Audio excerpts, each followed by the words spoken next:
And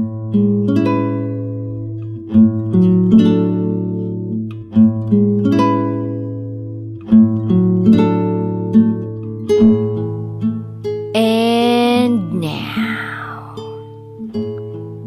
it's time for DJ Rocky's Secret Files.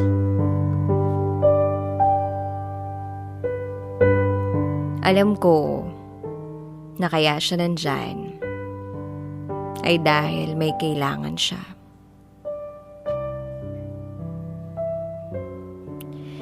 Hi DJ Rocky.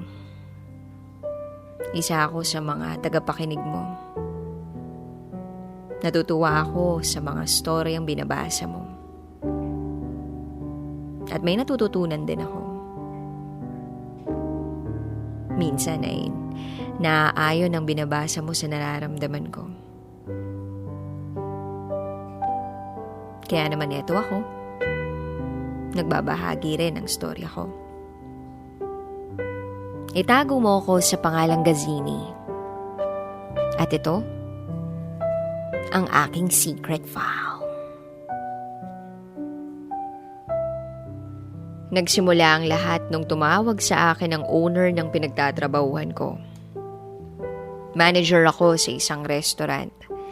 Kaya isa ako sa mga tatanggap ng mga papeles, katulad ng resibo, certification at marami pang iba.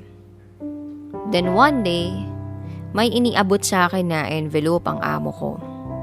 Ang envelope na ito ay naglalaman ng mga papeles, information ng mga bagong tauhan sa aming restaurant. In-interview ko silang lahat. Hanggang sa paunti-unti, nagkakabandingan at nagkainuman na. At sa inuman, merong isang nagsabi sa akin na, "The best ka, Manager Gazini. Kasi sa kabila ng sigaw o bulyaw sa'yo ng amo natin, dahil sa amin, hindi mo pa rin nakakalimutang maging tao sa amin." Nang marinig ko yun, natuwa ako pero may kirot sa puso ko. Hindi lingid sa kaalaman nila na nahihirapan ako. Pero ayokong ipakita yun sa kanila. Dahil alam ko na bawat isa ay may pinagdaraanan sa buhay. Pwede akong magalit, pero hindi ko yun gagawin. Dahil gusto kong maging ehemplo sa kanila. Kahit na marami akong problemang pinagdaraanan sa buhay. Sa pamilya, breadwinner ako. Malaki ang epekto sa akin ng lahat ng nangyayari sa akin. Nagagawa ko ang trabaho ko pero hindi pulido. Then one day, dumating si Greg. Hindi niya tunay na pangalan. Sa kanya ko naramdaman yung comfort na hinahanap ko. At dahil doon nahulog ako sa hindi ko inaasahang patibong. Katabi ko siya hanggang sa pagtulog. Comforted ako, secured ako. Sobrang bihira yun sa taong katulad ko. Dahil may anxiety ako eh. Hindi ako nakakatulog nang walang tama ng alak. Si Greg ay isang crew sa restaurant namin. At sa hindi inaasahang pagkakataon at panahon, sa gabi-gabi, naiisa ang unan namin, kumot namin. Nahulog na ako sa kanya. Hindi ko yun maikakaila. Isang beses may dinala siyang kaibigan sa restaurant namin. Nag-inom kami ng palihim. But it's a trap. Simula nang makilala ko yung kaibigan niyang dinalang yun, magkakaroon pala ako ng limitasyon sa kanya. Pero ayokong pansinin yun sa umpisa.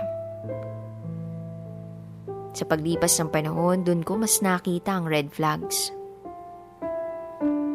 Hindi ko natatanggap sa kanya tulad ng pananakit ng pisikal, pagmumura, at kung ano nung pagdadrama.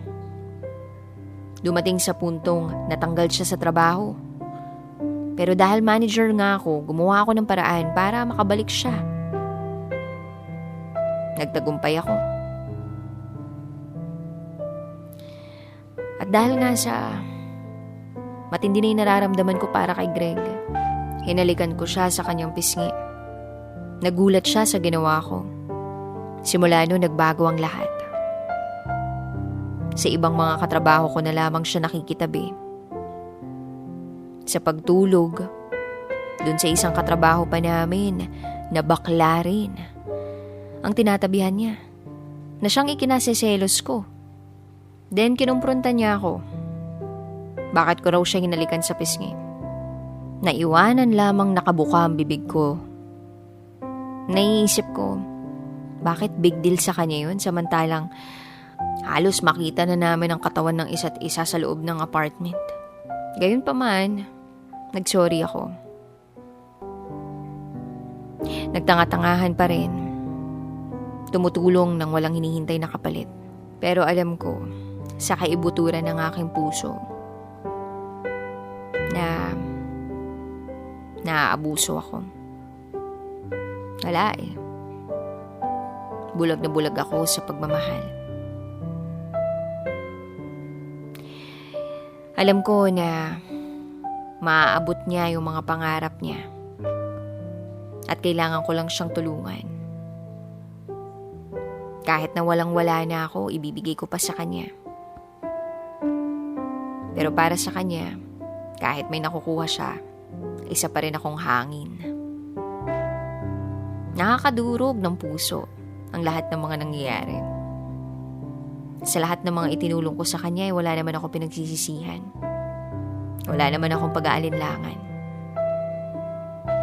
Dahil alam ko, totoo ako. Totoo ako sa lahat. Siguro naisip ko lang na ang toxic ko. Dahil sa sobrang dami kong sakripisyo sa kanya, hinahayaan ko lang na magamit ako. Alam ko naman na kaya siya nandyan ay dahil may kailangan siya. Well, masaya na lang ako na unti-unti na niyang naaabot ang mga pangarap niya. Kahit na ako pa ang sinisisi niya hanggang sa huli. Hindi ako matahimik. Masyadong mahirap. At sobra na ang pasakit na meron ako. Slowly it kills me up until now na nag-resign na siya. Akala ko nga kaya ko na eh. Pero mahirap pala. Alam kong sinusubukan niyang abutin ang mga pangarap niya.